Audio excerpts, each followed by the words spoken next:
Buenas tardes, bienvenidos, bienvenidas a todos y a todas al seminario de Coeducación, Convivencia e Intervención Social, enmarcado en el foro Diversidades, Fotoetnografía, Identidad y Coeducación, impulsado por el Grupo de Investigación Causal de la Universidad de Salamanca.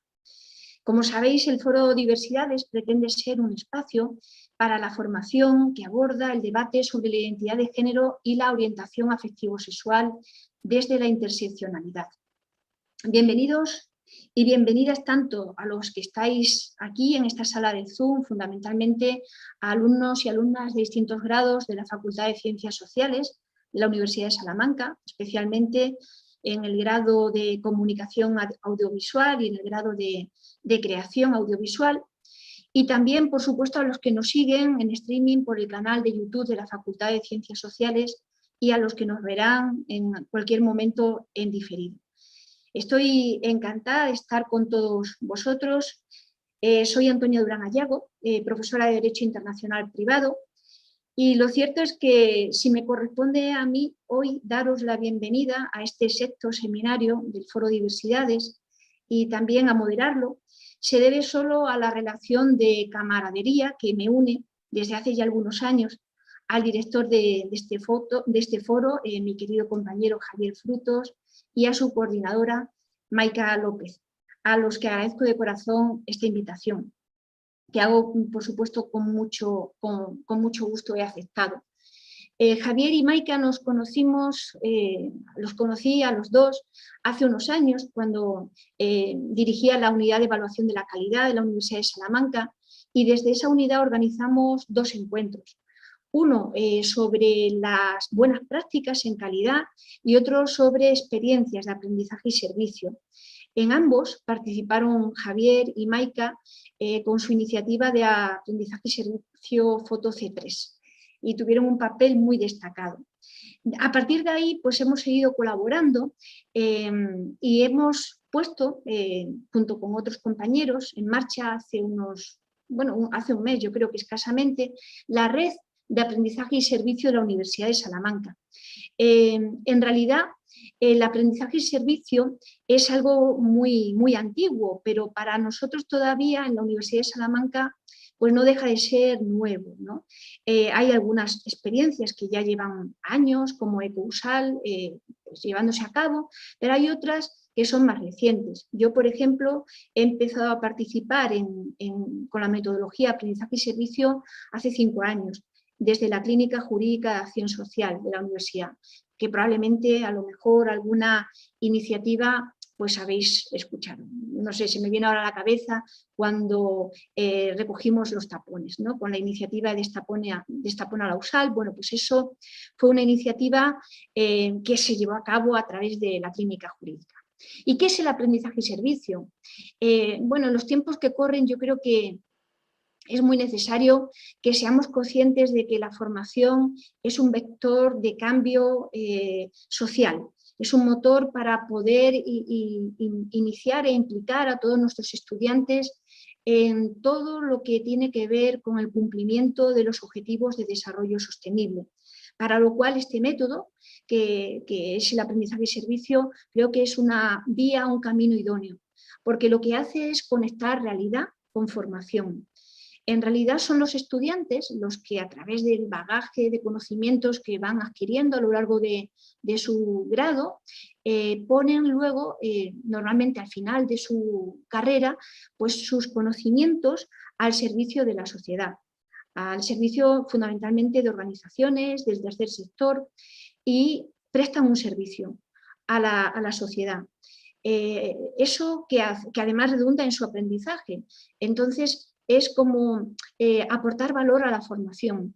Una formación que no va a ser solo teórica, aunque debe serlo y muy sólida además, pero también proporciona una experiencia de conocimiento de las realidades sociales que yo creo que es muy necesaria, ¿no? Para que los estudiantes cuando salgan al mundo profesional, pues además de ser buenos profesionales por los sólidos conocimientos que han adquirido en su formación, también sean conscientes de que la realidad que tenemos en la sociedad puede ser transformada gracias al trabajo que ellos puedan desempeñar.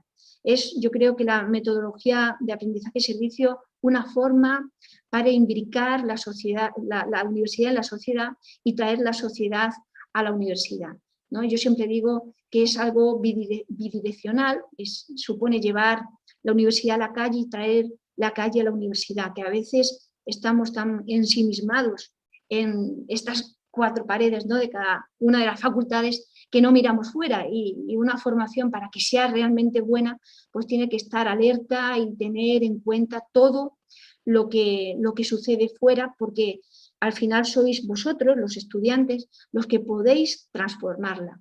Y en este sentido, por ejemplo, el ODS 17, el que está orientado a tejer alianzas con organizaciones sociales, y en este caso a través de la universidad, pues puede también hacer, como lo que vamos a ver hoy aquí, o puede desempeñar un papel fundamental, por ejemplo, para desarrollar otro ODS, como es el 5, dedicado a la igualdad de género, ¿no?, que es el que tiene un papel protagónico, ¿no?, en este foro. Entonces yo creo que estoy aquí por eso, básicamente.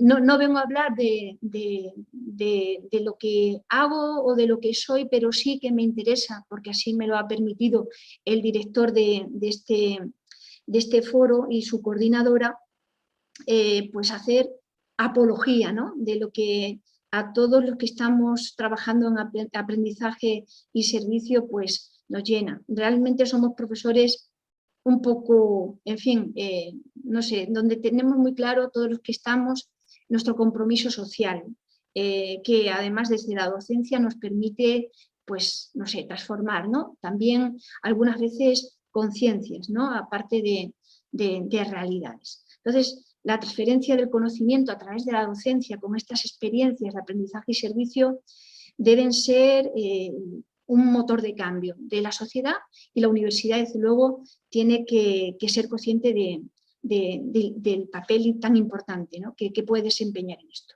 Una universidad viva, activa, comprometida socialmente. Eso es lo que, como parte de la Universidad de Salamanca, creo que todos los que estamos en esta red pues tenemos como objetivo, ¿no?, conseguirlo. Y claro, en este seminario, como os decía, va a tener un papel muy importante una fundación, que es la Fundación CEPAIN, en la que trabaja la principal protagonista de este, bueno, yo creo que única protagonista de este seminario, porque en este caso solo va a intervenir ella, y vosotros, desde ya os pido que todas las ideas que tengáis, dudas, pues os animo que a través del chat o bien activando vuestro micrófono la podáis plantear. Al final se trata de hacer un diálogo constructivo que nos permita avanzar, ¿no?, en lo que trabajamos.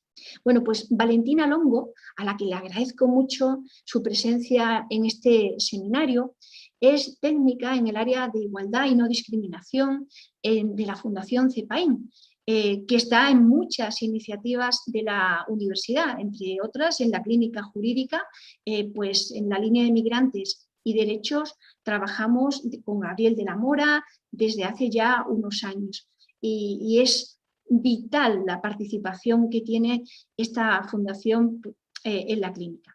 Pero Valentina, centrándome ya en su presentación, dice de ella misma que oficialmente es socióloga y politóloga, pero sobre todo se preocupa porque todo ser humano tenga cabida de forma digna en este mundo que compartimos. Son palabras textuales suyas.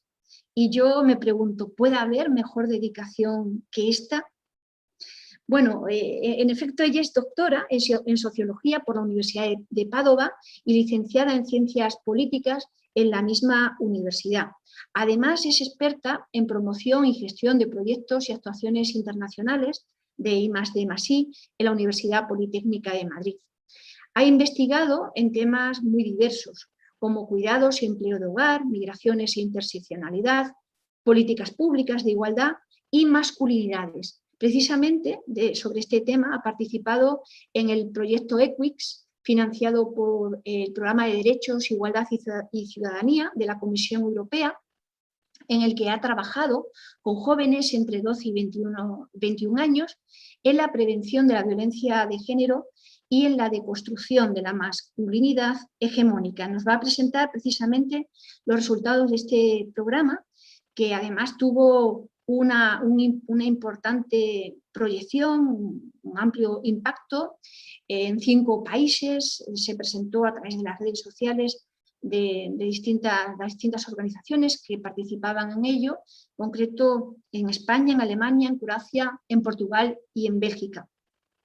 Me ha llamado mucho la atención una de las publicaciones, probablemente por su cercanía, ¿no?, a lo que yo trabajo. Me ha gustado, y la tengo que leer, la situación de la población migrante TLGB en España desde un enfoque de género y de derechos humanos, que fue editado por la ONU Mujeres en 2012. Entonces yo creo que, bueno, hoy vamos a disfrutar con sus conocimientos y por mi parte esta bienvenida es la que os puedo brindar, y ahora mismo dar la palabra a Valentina para que exponga para realice su intervención. Cuando quieras, Valentina. Antonia, muchísimas gracias por esta presentación. Me siento muy halagada y muy emocionada al mismo tiempo, porque justamente además todo lo que has contado me resuena mucho en el sentido de que para mí trabajar en CEPAIM es justamente la unión entre la formación, la investigación y la intervención social. Es conocer la realidad, conocerla bien, conocerla con bases teóricas sólidas, como decías tú, y luego, pero que tenga también toda esta investigación directamente consecuencias reales, que son las intervenciones que intentamos desarrollar desde la Fundación CEPAIM. Y agradecer también a Maika y a Javier y a todas las personas, también los técnicos y las técnicas, porque estos seminarios son posibles por personas que se involucran a diferentes niveles. Así que muchas gracias y muy contenta de estar aquí con vosotras y de compartir este espacio. Como decía Antonia, yo presentaré un poco el proyecto X, pero antes los planteamientos básicos bajo lo cual trabaja el área de igualdad, que es el área desde Fundación CEPAIM que se ocupa de los proyectos de igualdad e interseccionalidad. Y luego hablaré un poquito más del proyecto X, de sus planteamientos generales, lo que hemos ido aprendiendo, lo que hemos ido haciendo y también los resultados y un poco la sostenibilidad del proyecto. O sea, muchas veces no hacemos proyectos de investigación e intervención que duran 2, 3, 4 años y luego ¿qué pasa? ¿Qué pasa con todo lo que hemos aprendido? Y entonces, ¿cómo un proyecto puede dar más de sí una vez que se haya acabado? Para empezar con el área de igualdad, es una de las áreas que forman parte de CEPAIM junto con otra. Como ya sabéis, CEPAIM es una fundación que se ha iniciado hace más de 25 años y que al principio se ocupaba sobre todo de personas migrantes, justo con esta tensión para ser motor de cambio y para ocuparse de cuestiones sociales importantes. Obviamente no estamos diciendo para nada que la inmigración sea un problema, al revés, no es un problema, pero sí que es una cuestión de la que hay que ocuparse y hay que tener planteamientos concretos y ver cómo la sociedad española está cambiando y cómo cada persona que llega aquí y que vive aquí puede tener cierto nivel de bienestar y cómo crear, ¿no?, una sociedad cohesa, que conviva bien. De este planteamiento inicial se ha creado luego el área de igualdad, que es un área presente ya en 19 territorios del Estado español, que se ha ido desarrollando en diferentes direcciones. Por un lado, al principio nuestra principal preocupación era dar servicios a las mujeres, sobre todo a las mujeres en temas de violencia de género, pero también de empoderamiento, que además las dos cosas van muy unidas, y también de empleo. Por otro lado, desde el área de igualdad también desarrollamos proyectos con empresas, sobre todo en temas de diversidad y de planes de igualdad.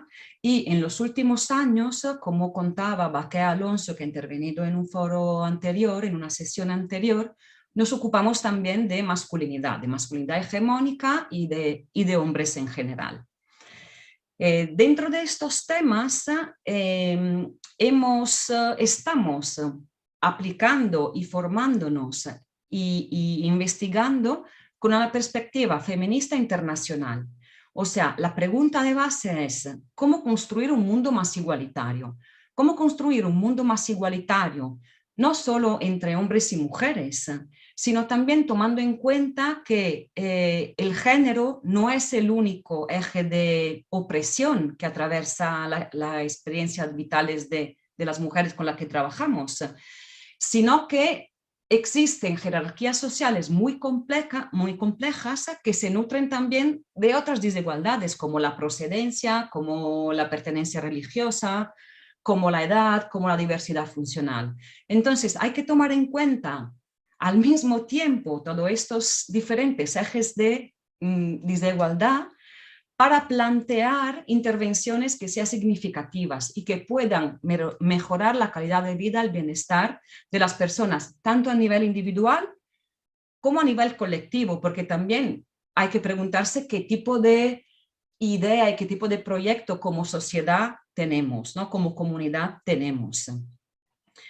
Y entonces, a partir de esta perspectiva, obviamente, como decía también Antonia, tenemos una atención transformadora de la realidad. No se trata solo de investigar y dar servicios básicos, sino se trata de ver cómo podemos mejorar nuestros proyectos. Y esto obviamente incluye una parte grande de investigación. De hecho, uno de los servicios del área de igualdad tiene un nombre muy largo que es Investigación, Innovación, Desarrollo Metodológico, Transferencias de Buenas Prácticas y Publicaciones. Con todo esto, Mare Magnum, ¿qué queremos decir? Que además de intervenciones directas, también desarrollamos proyectos de innovación social e investigación. Para promover todo esto no es en balde, sino que sí que queremos un proyecto de sociedad más inclusiva, igualitaria y libres de discriminaciones, sabiendo que estamos operando en una sociedad muy compleja. En este sentido, lo llamamos servicios dentro de CEPAIM, en este servicio de investigación e innovación, tienen cabida diferentes proyectos. Luego os hablaré del X, pero para ver cómo pensamos y cómo estamos trabajando, os quiero traer dos ejemplos. Por un lado, uno de los proyectos que estamos llevando a cabo se llama Sumando Esfuerzos por la Igualdad, que es un proyecto del año pasado y de este año, que todavía no ha acabado, para ver cómo y si los proyectos que llevamos a cabo con las mujeres de intervención directa tienen un impacto en sus vidas. ¿Y cómo se mide esto? Se trata de proyectos europeos, entonces tenemos varios indicadores, pero los indicadores muchas veces no tienen una perspectiva de género muy integrada. Entonces estamos viendo cómo generar una batería de indicadores que sí tengan una perspectiva de género. ¿Y qué significa esto? En este caso concreto, significa, por ejemplo, el empleo. El empleo para la Unión Europea es un indicador de que el proyecto ha funcionado. Es un indicador positivo. Si una mujer ha encontrado empleo, está bien, está funcionando. Sin embargo, para nosotras puede ser un indicador muy básico, pero hay que ver también qué tipo de empleo, qué condiciones de trabajo, qué salario, etcétera, etcétera, ¿no? Y entonces, introducir este tipo de preguntas es importante. O también ver si las mujeres que participan en estos proyectos han mejorado su situación con todo el tema que tiene que ver con los cuidados. Sabemos que los cuidados son uno de los eslabones principales de desigualdad entre hombres y mujeres. Entonces, si ellas mejoran sus situaciones con todo el trabajo de cuidado, significa que estamos haciendo un buen trabajo. Pero eso, hay que empezar a introducir, a pensar ¿Qué significan mejoras para las mujeres? ¿Qué significa más calidad de vida y más bienestar para ellas? Otro proyecto en el que estamos ahora mismo en el AJO es el programa NEO50, que también empezó en 2020, sigue en este año, y es un proyecto de innovación social. Y en este caso lo quiero presentar muy brevemente porque une muy claramente la investigación con la intervención directa. Entonces tenemos ahí 4 patas. Una es una investigación sobre carga mental y emocional de los cuidados. ¿Y por qué hacemos esta investigación?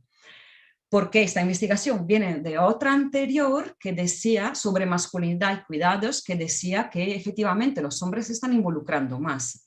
Sin embargo, hay algunos aspectos en el que no están entrando mucho. En el que, bueno, demuestran más timidez de alguna forma. Entonces, los hombres sí se dedican más a tareas materiales, sí han empezado a estar presentes a nivel de trabajo emocional, sobre todo en la crianza, con las criaturas pequeñas, pero hay muchas otras cosas en las que no intervienen. Entonces, la pregunta es, ¿la carga, la sobrecarga mental emocional de los cuidados es un obstáculo para las mujeres? ¿Sigue siendo un obstáculo para las mujeres, para su empleabilidad? O sea, estamos como profundizando cada vez más para ver cómo intervenir con las mujeres, para tener herramientas metodológicas potentes para fundar nuestras intervenciones directas. Más allá de la investigación, el programa NEO también tiene una parte que es formación, y es formación en género y masculinidades para profesionales y para administraciones. Y en este sentido hemos detectado que hay una demanda fuerte de formación en este sentido, porque como sabéis bien, a lo largo de muchos años, género ha significado trabajar con mujeres. La construcción social del género significaba construcción social de la masculinidad.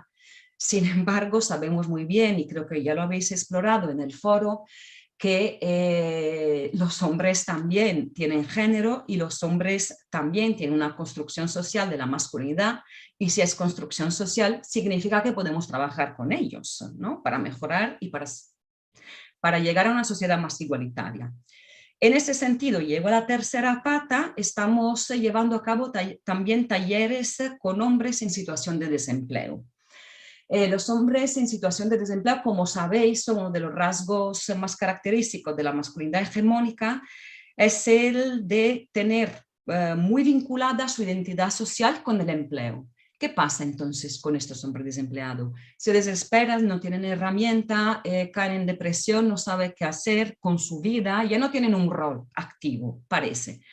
Porque aunque parezca algo muy antiguo, ya de los años, antes de los años 70, en realidad sigue teniendo esta fortísima vinculación con el empleo, y más allá de esto, parece que su vida no tiene mucho sentido, ¿no? Y entonces, a ver, ¿qué está pasando? ¿Cómo se pueden trabajar estos temas? ¿Cómo se pueden involucrar en los cuidados, que es la parte más olvidada? Etcétera, etcétera.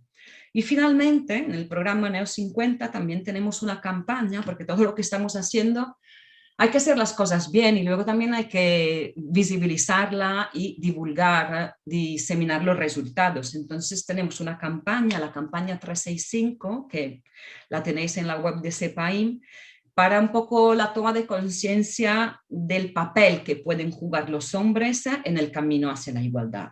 Entonces, como veis, estamos intentando, más allá de la intervención directa, también tener proyectos que unan las diferentes patas y que se nutran de la complejidad y de los diferentes expertises que tenemos dentro de la Fundación CEPAIM. Llegado a esto, os quería presentar el proyecto X, que es el proyecto por el que estoy aquí hablando hoy. Y bueno, Antonia ya ha dado algunos datos. Es un proyecto financiado por la Comisión Europea, coordinado por Fundación CEPAIM, y sin embargo es un proyecto internacional que hemos ido haciendo mano a mano con diferentes entidades, organizaciones de diferente naturaleza, porque el CESH, que es el Centro de Investigaciones Sociales de Portugal, es un centro universitario de investigación, que luego tiene una patita en la intervención, pero sobre todo hacen investigación. y las otras organizaciones eran más de intervención social. Entonces, otra vez, estas diferencias, o bueno, no, diversidad en experiencia y en expertise nutre el proyecto, no es un obstáculo, al revés. Vamos aprendiendo entre todas y todos y vamos sumando. ¿Qué objetivo tenía el X? El X se dedicaba a, por un lado, empoderamiento de mujeres jóvenes, porque recordamos que queremos intervenir con hombres, pero queremos seguir, y es súper necesario seguir trabajando también con las chicas. Y cuanto más jóvenes, mejor. Porque los modelos de comportamientos y la subjetividad no se ha formado todavía del todo y hay espacio para el cambio. Y entonces, por un lado, seguir trabajando con las chicas en su empoderamiento y por otro lado también, pero involucrar a los chicos. Involucrar a los chicos desde un punto de vista de la deconstrucción de la masculinidad hegemónica con el objetivo final de prevención de violencia de género. Y por otro lado, y esto desde el punto de vista más de la metodología, o sea, cómo también producir herramientas que puedan ser utilizadas para todo el personal educativo, para el profesorado y todas aquellas personas que trabajan con jóvenes. Entonces, cómo construir una metodología innovadora que siga trabajando con chicas, como decía antes, pero que involucre también a los chicos y le hable directamente a ellos. Entonces, para que también los chicos tengan referentes, ¿no? Porque para las chicas hoy en día es mucho más fácil tener referentes de cambio, pero ¿cuáles son los referentes para ellos? ¿Cuáles son los modelos que nos gustaría que conocieran y con lo que sobre todo se pudieran identificar? Y esos son... Y por otro lado, también otro objetivo más macro, más de políticas públicas a nivel europeo, nos parecía importante introducir y implementar de alguna forma a nivel europeo un cambio, un nuevo enfoque para crear nuevas herramientas para prevenir la violencia de género. Entonces, también no es solo la intervención directa la preocupación, sino que la preocupación también es hacia las políticas públicas, en este caso a nivel europeo. Y para hacer todo esto, que parece poco, pero muchísimo, ¿qué hemos hecho? ¿Cuáles son las actividades más bien del proyecto X? Por un lado, crear herramientas metodológicas basadas pero en la investigación y en proyectos experimentales y ya experimentados.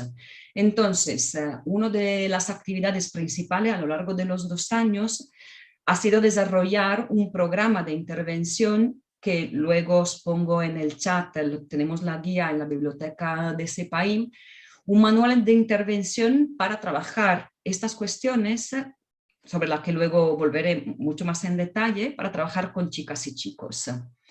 Por otro lado, otra pata importante era también, vale, nosotras creamos una guía metodológica, sin embargo, queremos que también el profesorado y todas las personas que trabajan con gente joven lo tengan a disposición. Entonces, más allá del manual, también hemos promovido sesiones de formación directamente con el profesorado, para que tengan las herramientas frescas en la cabeza y puedan hacer suya esta herramienta y aplicarla en su trabajo cotidiano. Y finalmente, como decía antes, también la difusión de los resultados es una parte importante de todo el proyecto y más allá de las conferencias, de los informes, etcétera, etcétera, hemos hecho una campaña en cada estado participante y una campaña internacional, una campaña que llamamos campaña europea, para que se pueda utilizar como herramienta de trabajo con jóvenes, sobre todo con chicos, pero también con chicas. Y al final de la presentación os enseñaré este vídeo muy cortito. La campaña consiste en un vídeo sobre la masculinidad hegemónica y sobre un poco cómo liberarse de ella, destinado a un público joven. Ya veréis el lenguaje, que es muy fresco y pues creemos que le abre al público destinatario. Y bueno, y luego también me gustaría que si tenéis algún comentario sobre esto, pues adelante y abriremos los micros para esto. a ver, decía antes que los materiales han sido varios guías de intervención con jóvenes. Cada estado ha desarrollado la suya. ¿Y por qué cada estado ha desarrollado la suya? Porque sí que es verdad que hay muchas características comunes, pero no podemos olvidar que luego hay características únicas y contextuales que también hay que tener en consideración. Entonces, partiendo de una base común, hemos ido desarrollando en cada estado una guía. En el estado español, y voy al corazón, digamos, de la parte más de intervención del proyecto, hemos logrado alcanzar 260 estudiantes de instituto, 110 chicas y 152 chicos entre 12 y 17 años.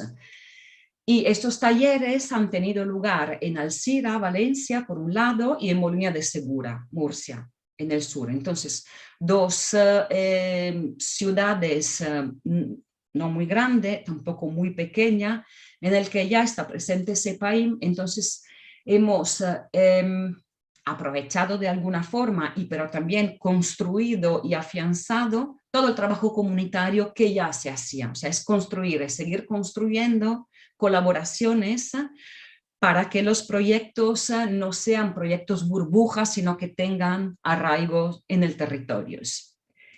En total hemos llevado a cabo 250 sesiones, que son muchas, con diferentes formatos. Hemos decidido llevar a cabo diferentes formatos para ver qué es lo que funcionaba mejor, porque el objetivo final es el cambio, es la transformación social. Entonces, a través de estas sesiones en Alcira, las sesiones se han desarrollado entre octubre y mayo, 1 hora a la semana en la clase de valores éticos. Entonces hemos cogido una clase que ya estaba y los formadores, en este caso eran dos formadores, 2 chicos, han ido ahí y cada semana a lo largo de 1 hora han impartido los talleres que hemos diseñado. En Molina de Segura, al revés, se ha optado por talleres intensivos de 2 semanas de duración. Entonces, en 2 semanas se han concentrado 21 horas de talleres con 21 sesiones totales. Y esto, claro, al final, evaluando el proyecto, hemos visto que tiene mucho más sentido hacerlo más a lo largo del año, porque de esta forma los talleres se convierten en una herramienta que chicos y chicas pueden digerir mucho más. Pasa por el cuerpo, son talleres vivenciales, obviamente no vamos a dar talleres teóricos a chicos y chicas de 12 a 17 años, sino que se trataba de ejercicios prácticos con fundamentación teórica debajo. Y haciéndolo a lo largo de 1 año, el cambio ha sido mucho mayor. Y luego vuelvo al cambio para ver, que es otro aspecto importante, cómo se evalúa, cómo se mide el cambio, ¿no? Si es que ha habido. Entonces, ¿cómo hemos trabajado? Hemos trabajado, primero, no se inventa el agua caliente. Esto no sé si se dice en castellano. No se dice. Bueno, pero se entiende, ¿no? Entonces, ¿qué significa no inventar el agua caliente? Significa, no es que hayamos inventado desde cero un taller metodológico o una guía metodológica, perdón, sino que nos hemos basado en la experiencia previa de una organización que se llama Promundo, organización internacional que ya hace, no recuerdo ahora cuándo, pero creo que 30 años, empezó a trabajar contra la violencia y contra la violencia de género en barrios marginales de Río de Janeiro. Entonces empezaron en aquel entonces haciendo talleres para prevención de la violencia, no solo de la violencia de género, sino de la violencia en general, que era un problemón social, bueno, y lo sigue siendo en parte, pero ¿cómo atacamos, ¿no?, este problema? Entonces nos hemos basado en su experiencia, en sus guías, en los artículos científicos que han ido publicando a lo largo del tiempo. Además hemos visto que su experiencia se ha ido probando, se ha ido experimentando y se ha ido construyendo también intervenciones con chicos en otras partes del mundo, tanto en contexto de guerra, y estoy hablando del continente africano, pero también de Europa, y porque de hecho han intervenido mucho en la ex Yugoslavia, entonces en un contexto de guerra. y también en otras partes del mundo. Entonces, no hemos descubierto el agua caliente, pero sí que hemos adaptado y aumentado y modificado según la realidad, el contexto local, lo que se ha ido haciendo en otras partes.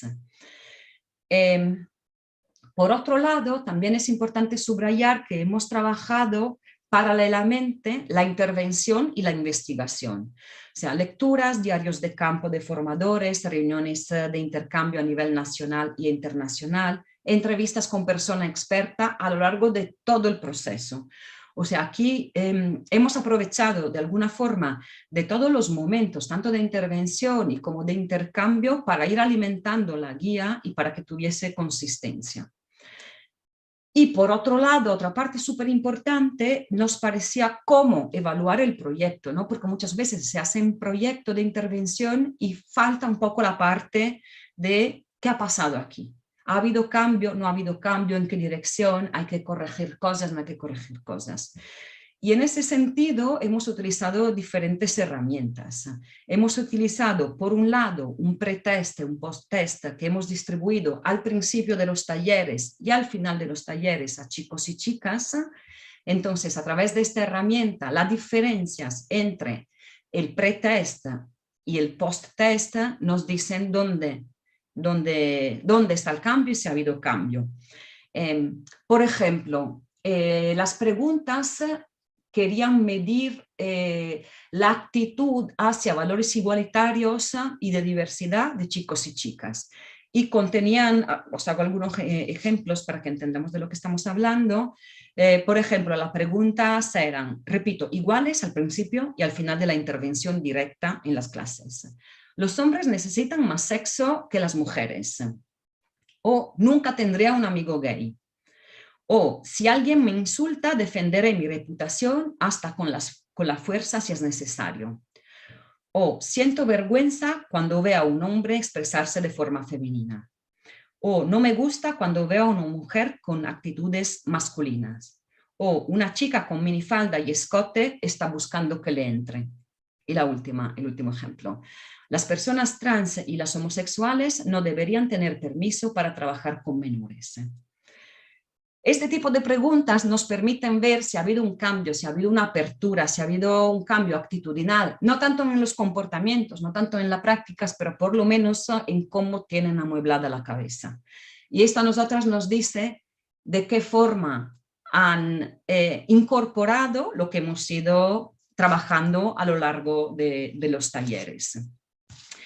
Por otro lado, esta herramienta más cuantitativa, si se quiere, ha sido también complementada con diarios de campo de los formadores que han ido completando plantillas sobre cómo han ido los talleres, qué dificultades han tenido, si ha habido conflictos, cómo los han resuelto, si chicos y chicas han hablado, quién más, quién menos, etc. O sea, también se trata de poner en valor la experiencia y sobre todo la autorreflexión. La autorreflexión es una herramienta potente para la investigación, sobre todo si tiene un fin de intervención social. Entonces, la autorreflexión ha sido un pilar central para la evaluación del proyecto.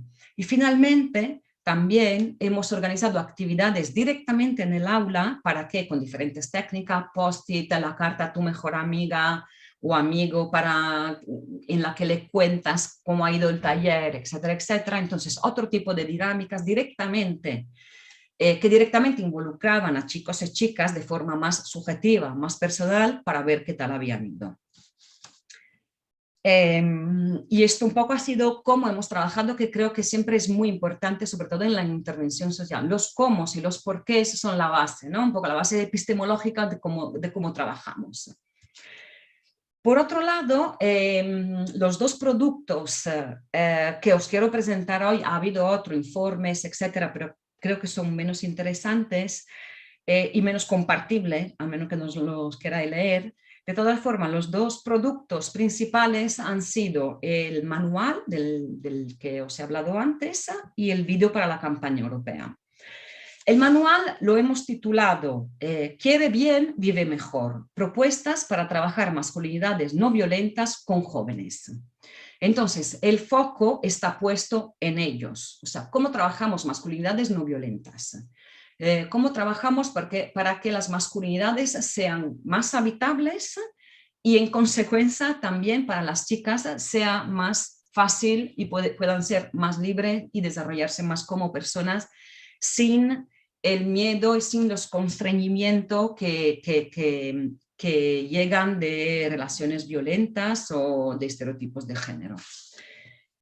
Hemos dividido el manual en 5 bloques temáticos que nos parecían que podíamos trabajar todas las cuestiones que nosotras considerábamos centrales y que se ha ido configurando a lo largo del proyecto como centrales también para chicos y chicas y que podían tener cierto impacto en la construcción de la masculinidad, dando opciones de cambio al mismo tiempo. No se trata de decir y de juzgar, esto está mal, se trata de enseñar que otras formas de ser son posibles en términos de género y de diversidad de opción sexual y de género.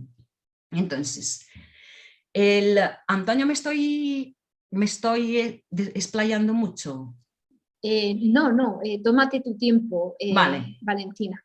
Estupendo. Bueno, más o menos seguimos con la referencia más o menos que nos habíamos marcado de 1 hora, o sea que todavía tenemos. ¿Vale? Bien, me alegro. Y también quería comentar que si tenéis pregunta en cualquier momento, por favor, que esto de hablar sola todo el rato es muy cansino y uno se cansa de escuchar su propia voz. Y además, sobre todo en este formato que no se ven las caras, entonces... Claro. No, pero te estamos escuchando todos con mucha atención, Valentina. Entonces Estupendo. yo creo que perfectamente terminas de explicar los 2 resultados, ¿no? En la guía y el vídeo, y luego abrimos debate. A ver. Perfecto. Va. Estupendo. Vale, entonces, sigo con los bloques porque me parece súper interesante cómo hemos intentado enlazar lo que nosotras consideramos importantes, centrales, con las necesidades y los deseos de chicos y chicas que han ido emergiendo a lo largo del taller. El primer bloque trata del sistema sexo-género, de la masculinidad hegemónica y los cuidados. Entonces, la finalidad principal de este primer bloque es definir qué es el género y cómo se traduce, pero no solo qué es, no es una cuestión teórica, es una cuestión de entender y de que le pase por el cuerpo cómo se traduce el género en las formas de actuar, en los estereotipos, en los prejuicios y en discriminaciones restrictivas hacia las personas. Y en este sentido, un punto que nos parecía súper central, una brecha amplia entre mujeres y hombres en la construcción del género son los cuidados. Que, como sabemos, son trabajos realizados principalmente por mujeres cuando es gratuito y por mujeres del sur global cuando se trata de un empleo. Entonces aquí entra otra vez la interseccionalidad y entra una construcción que ya es a nivel global, ¿no? Entonces, uno de los objetivos principales era que los chicos, sobre todo, porque las chicas ya lo saben muy claramente, para los chicos, ¿cómo funciona esta división sexual del trabajo? ¿Cuán importante es que se involucren en este tipo de trabajo de cuidados? Y sobre todo, lo que pasa muchas veces es que ellos no es que no cuiden a las demás personas, sino que ni siquiera se cuidan a ellos mismos, ¿no? Asumen mucho más comportamientos de riesgos que las chicas, van menos al médico, fuman más, beben más, bueno, comportamientos de riesgo que sirven para afirmar la masculinidad hegemónica. No eres lo suficiente hombre si no bebes, o si no haces este juego peligroso o no sé qué. Estas actitudes alejan a los chicos de los cuidados hacia sí mismos y al mismo tiempo la consecuencia es que las mujeres que están alrededor, sus madres, sus amigas, sus colegas, se hacen cargo de todos los cuidados que ellos no asumen. Entonces, siempre detrás de algún chico hay alguna chica, mujer, que le cuida. Entonces, ¿cómo podemos revertir esto? Que nos parecía central. Por otro lado, en el bloque 2 hemos abordado la cuestión de la educación emocional y de referentes en las masculinidades. Entonces, hemos trabajado cuestiones que tienen que ver con la construcción de la emocionalidad, qué palabra difícil, dentro de la masculinidad hegemónica. Hemos deconstruido un poco que no es que las emociones sean masculinas o femeninas, pero sí que hay construcciones sociales de cómo se expresan determinadas emociones y que algunas, los chicos la ira la pueden expresar muy bien, por ejemplo, y las chicas la ternura la pueden expresar muy bien. Sin embargo, aquí también hay una división bastante rígida, por lo que hay primero un castigo si se expresa la emoción que no es adecuada. O sea, los chicos no tienen que llorar y las chicas que grita rabiosa tampoco está bien. Entonces, de ahí, ¿cómo damos herramientas para que, en primer lugar, chicos y chicas reconozcan las emociones que les están atravesando? O sea, identificar que muchas veces no somos capaces porque no tenemos ese tipo de educación en general. Y en segundo lugar, muy importante, cómo hacernos cargo de ellas, de estas emociones, de una forma que no sea dañina tanto para ellas y ellos mismos como para las demás personas. Entonces aquí, educación emocional tanto para ellos como para ellas. El tercer bloque se ha centrado en el poder y la violencia en las relaciones. Obviamente estamos trabajando con adolescentes que empiezan a tener relaciones afectivos sexuales con otros chiques, y es importante darle una educación afectivo-sexual.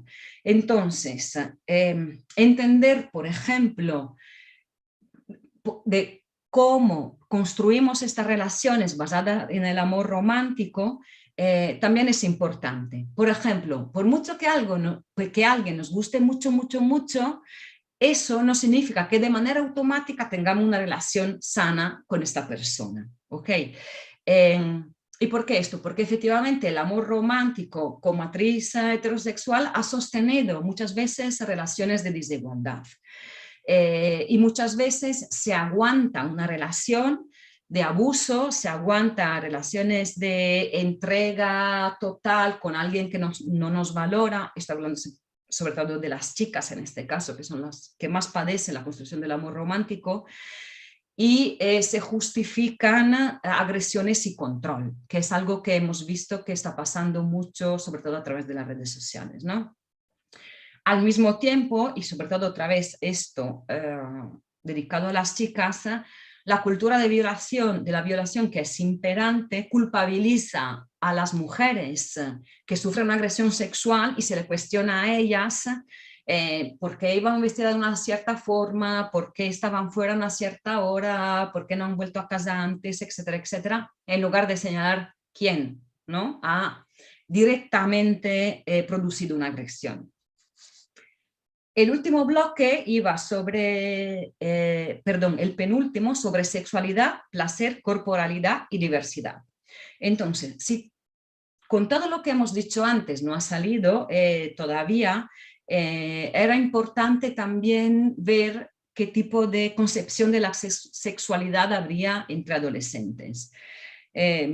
¿Por qué? Porque no hay referentes, porque falta reflexión compleja alrededor de la sexualidad, porque falta educación afectivo-sexual y porque muchas veces el tipo de vídeos o de materiales que ven los chicos, pero también las chicas, se basa en modelos que no son absolutamente reales. O sea, no se trata de castigar, por ejemplo, quien ve porno en las redes, porque lo hacen, pero sí darle herramientas para entender lo que están viendo, para ver un poco y para críticamente, de alguna forma, decidir y ver que ni es la realidad, ni los roles están planteados de una forma igualitaria, y para tener herramientas críticas en general. Entonces, no se trata de castigar, pero sí de dar herramientas, porque sí o sí hacen cosas que están fuera del alcance tanto de las familias como de la comunidad educativa. Y por fin, el último bloque, que era una sesión, hemos individuado una actividad que era para cohesionar el grupo, que era una especie de mapa de su barrio, que podía de alguna forma concretar toda la diversidad, tanto a nivel de género, de sexual, pero también de uso del espacio según cuerpos diferentes y con cuerpos diferentes, queremos decir. Diversidad no solo sexogenérica, pero de procedencia o funcional, etcétera, etcétera, para que se asentaran más también a través de la experiencia del espacio todos los temas que se habían ido tratando a lo largo del taller. Y este es más o menos todos los temas que, como veis, son temas que preocupan mucho a la igualdad y a la valorización de las diferencias, y sin embargo tienen contenidos, lenguajes y herramientas adaptadas a un público joven. O sea, porque eso, como decía antes, no se trata de dar herramientas teóricas, se trata de que le atravese el cuerpo y de dar herramientas para pensar críticamente y para actuar de otra forma. Y ahora, si os parece, os pongo el vídeo que es el resultado de la campaña europea del Proyecto X y luego abrimos a cualquier tipo de comentario y preguntas y lo que sea. A ver si me funciona esto de compartir pantalla. Compartir sonido. Compartir. Un segundo, que ahora tengo, ajá, no, fuera tú. Aquí.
Perdón, que tengo, se me ha colado, aquí volvemos. Sí. Se me ha colado otro vídeo de YouTube.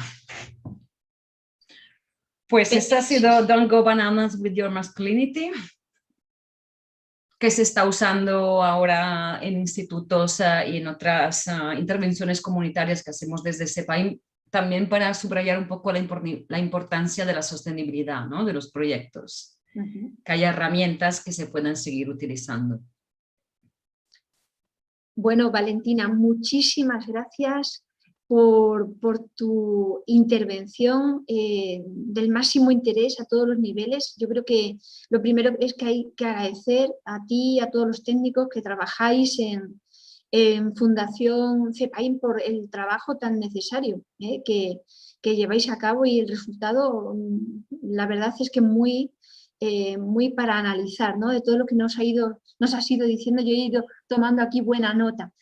Pero bueno, y el vídeo además es muy gráfico. Yo creo que es en muy poco tiempo todo lo que se dice, ¿no? Todos los estereotipos que hay y con qué dificultad se pueden romper, porque podemos decir que no hemos avanzado tanto, ¿verdad? No, a riesgo de ser a lo mejor un poco pesimista, ¿no? Pero se van reproduciendo, pasan los años y los mismos patrones de comportamiento. No parece que estemos lejos de lo que era, en mi caso, pues la edad de mis padres, ¿no? No parece, ¿no? Y ahora en los niños de los institutos, en los colegios, es que están todavía en muchos patrones muy presentes.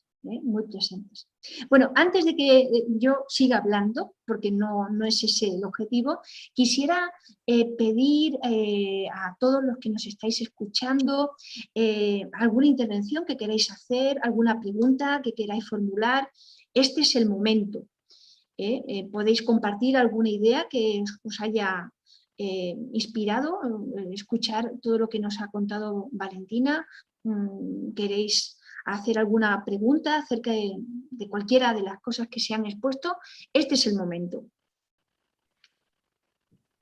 Así es vuestro momento, aprovechadlo. ¿Se me oye? Sí, perfectamente, Nerea. Hola, yo quería preguntar, bueno, al fin y al cabo no habéis dicho que lo lleváis a los institutos, ¿cómo se lo toman al principio cuando los niños, sobre todo los niños hombres, ¿no? O sea, cuando se dan cuenta o cómo se lo toman, ¿no? En un principio el decirles que su masculinidad es de esta manera, que ellos actúan de esta manera, porque como decís, ¿no? Las mujeres es como que estamos más concienciadas, pero ellos, al ser también tan jóvenes, pues ¿cómo se lo toman? Muchas gracias, Nerea. Pues la verdad es que la perspectiva ha sido la de no juzgar, ¿no? Y no decirles, lo estáis haciendo mal. Más bien la perspectiva ha sido la de decirles, oye, hay otras posibilidades, tanto de pensamiento como de actuación, para actuar, que no son tan dañinas, que te van a hacer bien también a ti, ¿no? Porque puedes ser más libre, porque puedes estar mejor, porque puedes pedir ayuda, porque puedes colaborar más con tus compañeros y tus compañeras y porque vas a tener menos conflictos y menos pesadez. Entonces, digamos que eso no ha sido tanto señalar, oye chicos, que esto lo estáis haciendo mal, cuanto abrir y decir, oye, aquí tenemos varias cosas, ¿cómo la vamos a trabajar?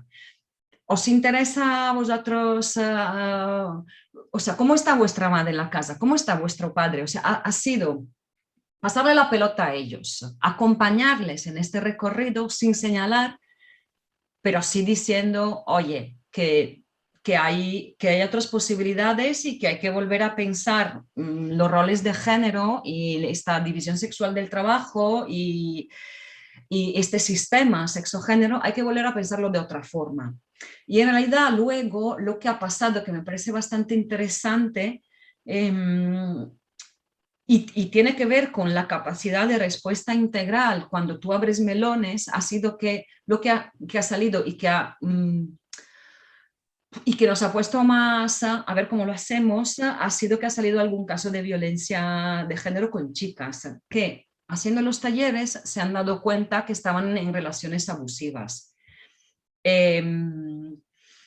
Que sale todo el rato también en los talleres con mujeres adultas que hacemos, pero entonces de lo que realmente hemos tenido que ocuparnos y que involucrar mucho más al profesorado, involucrar mucho más a las tutorías y ver cómo derivar a esta persona, porque tampoco yo no soy psicóloga y mis compañeros formadores tampoco, ha sido ocuparnos de no dejar a esta chica no dejarla sola básicamente, y recoger un poco y intervenir en lo que ha salido en el taller, en las heridas que ya estaban abiertas y que se han expresado en toda su magnitud. Muchas gracias, muy interesante. Muchas gracias a ti. Qué bien que haya intervenciones. Gracias, Nerea. Las demás que estáis, igual, podéis intervenir cuando queráis. Mira, Antonia, mientras la gente Sí. se lo piensa, aprovecho y pongo en el chat la guía. La guía. Sí, el manual. Sí, perfecto. Eso, mira, que se nos iba a olvidar. Claro.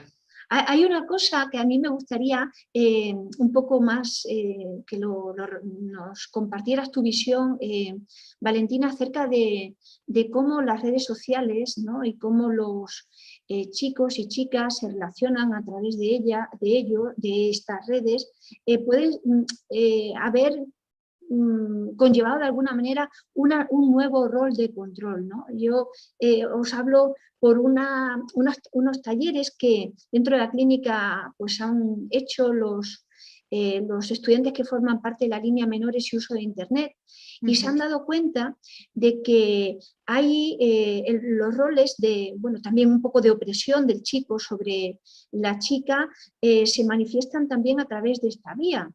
A ver quién es tu amigo en Instagram, déjame el móvil, a ver con quién has estado hablando, qué fotos has compartido, por qué compartes este tipo de material con tal persona.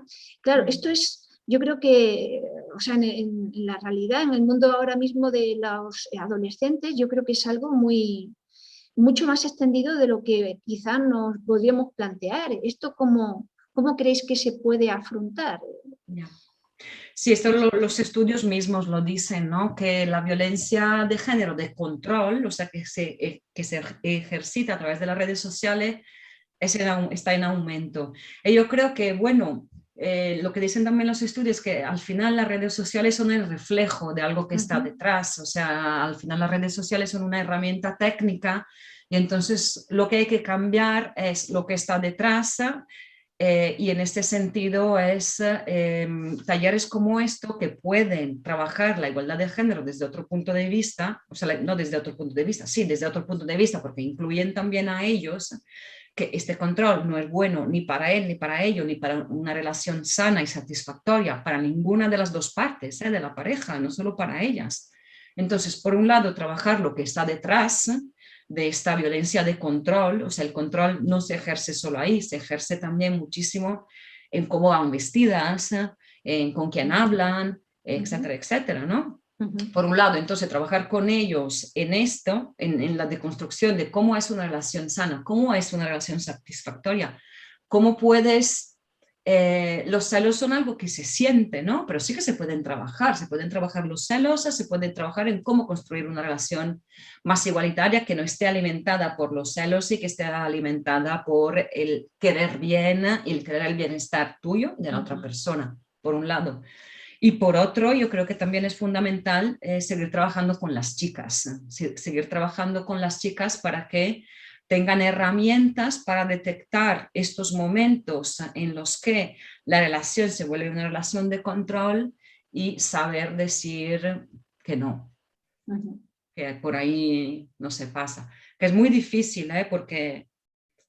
Bueno, porque están aprendiendo, pero yo creo que eso, que la educación afectivo-sexual es fundamental para saber detectar sentimientos propios, leerlo y leer tus propios, como chica, leer tus propios deseos y poner límites. Muchas gracias, Valentina. Bueno, ¿alguna otra cuestión o intervención? No sé si por YouTube habrá habido alguna pregunta. Sería el momento, y si no, bueno, mi compañera Nuria del Álamo dice que cuando hablabas de la expresión lo del agua caliente, aquí no hemos inventado la pólvora, pero es igual, como anécdota. Estupendo, gracias. Porque cuando estabas hablando yo quería o sea, no sabía dónde podía dar para abrir el micrófono, fíjate, a estas alturas. Bueno, pues si no hay ninguna otra intervención, la verdad es que ha sido un lujo contar contigo, Valentina, un privilegio también haber participado en estos foros tan necesarios.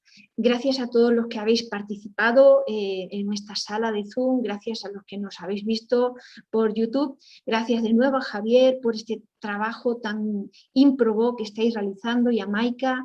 Y bueno, por mi parte nada más que bueno, deciros que nos encontramos por ahí fuera y que todos de alguna manera intentemos replicar lo que aquí hemos compartido, ¿no?